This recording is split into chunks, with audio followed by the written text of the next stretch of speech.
For centuries, the people of Bihar have been victims of the ravaging river Kosi. Born in the Himalayas, among majestic peaks, the Kosi rushes to the plains of Nepal and Bihar. Once on the plains, the river, like a writhing snake, changes its course almost at will. During the last 200 years, the fickle Kosi has shifted some 112 kilometers westward, bringing devastation to the fertile land. On the way down, the river picks up large quantities of silt. This coarse silt comes to rest once the movement of the river slows down in the plains. Gradually, the level of the riverbed rises, and soon the Kosi climbs its banks and becomes a runaway. Its spreading waters wipe all traces of human endeavor from the countryside. Eating into the very body of the land, the water enters villages and homes. Its fury knows no mercy. Each year, the floods bring misery to the people, and to the nation, losses that run into hundreds of millions of rupees.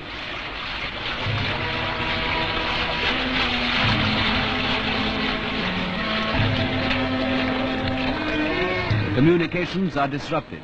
Crops are washed away. The land, coated with coarse silt, is rendered dry and arid for generations. Soon after independence, the government of India decided to tame the river. In 1953, after 6 years of investigation by the Central Water and Power Commission, a scheme was approved. The Indo-Nepalese Coordination Committee was formed. The actual supervision of the Kosi project was to be done by the Kosi Control Board, made up of representatives of the state and central governments. The Kosi River Valley project consists of 4 stages. The first is the construction of earthen embankments to hold the river on one course. The second is a protective measure and involves the construction of a barrage on the Indo-Nepal border near Bhimnagar. The third step is the digging of canals in Nepal and North Bihar on both sides of the river Kosi. After this, a hydroelectric power station with a generating capacity of 12,000 kilowatts will be set out. On the 14th of January 1955, work started at the site. Volunteers formed the bulk of the labor force. Some of them were members of state assemblies and members of parliament. Others came from the Bharat Sevak Samaj and cooperative societies.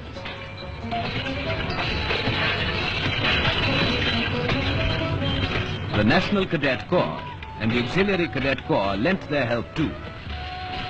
It was the first time so many social workers helped in a project like this.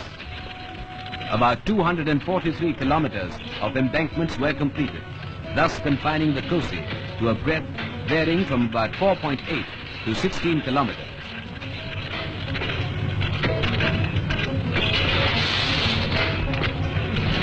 Ring bunds were built around the towns of Mahadevnath and Nirmali to re-protect them from flood. Eventually, 300 villages will be submerged. About 1,015,000 people have to be resettled at a cost of about 21 million rupees. But the cost and the effort are negligible in comparison to the benefits of this river valley project.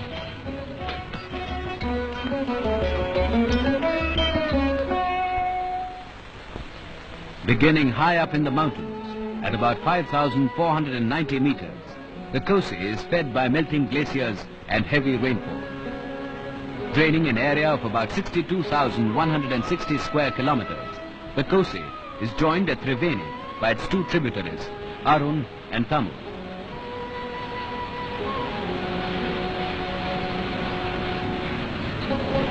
This swollen river, now called the Sapta Kosi, passes the sacred shrine of Barakshetra in Nepal and enters the plains majestically at Chhatra. From there, it moves about 241 kilometers across North Bihar till it meets the Ganga and Purnia district.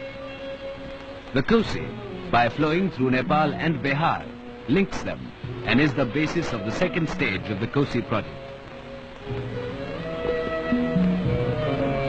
Surveys were conducted and readings taken at the proposed site of the barrage.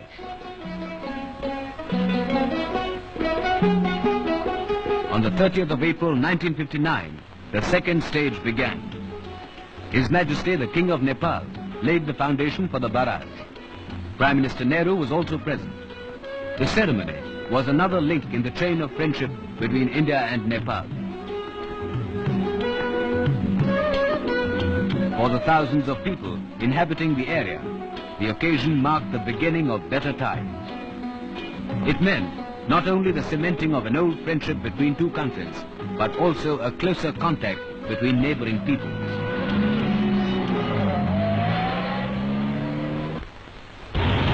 From the initial blasting of rock right through the numerous phases of the project, they are now working together for a common end. Thus, it has been not merely an opportunity for men to learn about machines, but men to learn about men. During the peak season of the construction, about 1,020,000 workers were employed at the barrage site. They came not only from Bihar, but from the corners of India and Nepal as well. Also aiding in this gigantic scheme were machines that roared tirelessly on, working day and night. Huge machines capable of handling the work of many men put together added speed to the project. Large quantities of earth had to be transported and dumped.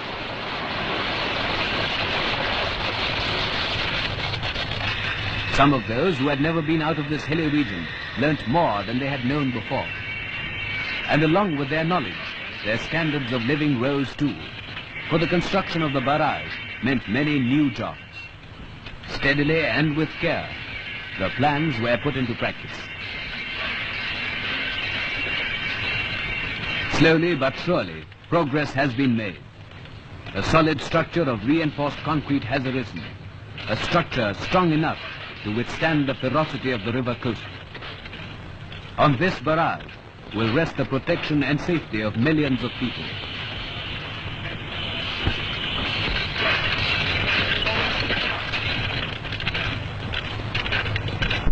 When completed in 1963, it will be capable of diverting water for irrigating more than 11,040,450 hectares of land. The cost of the entire Kosi scheme is estimated to be over 500 million rupees.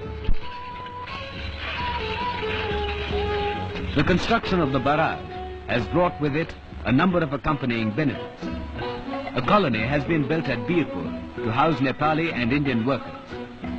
It is a modern township with facilities that include a regular water supply.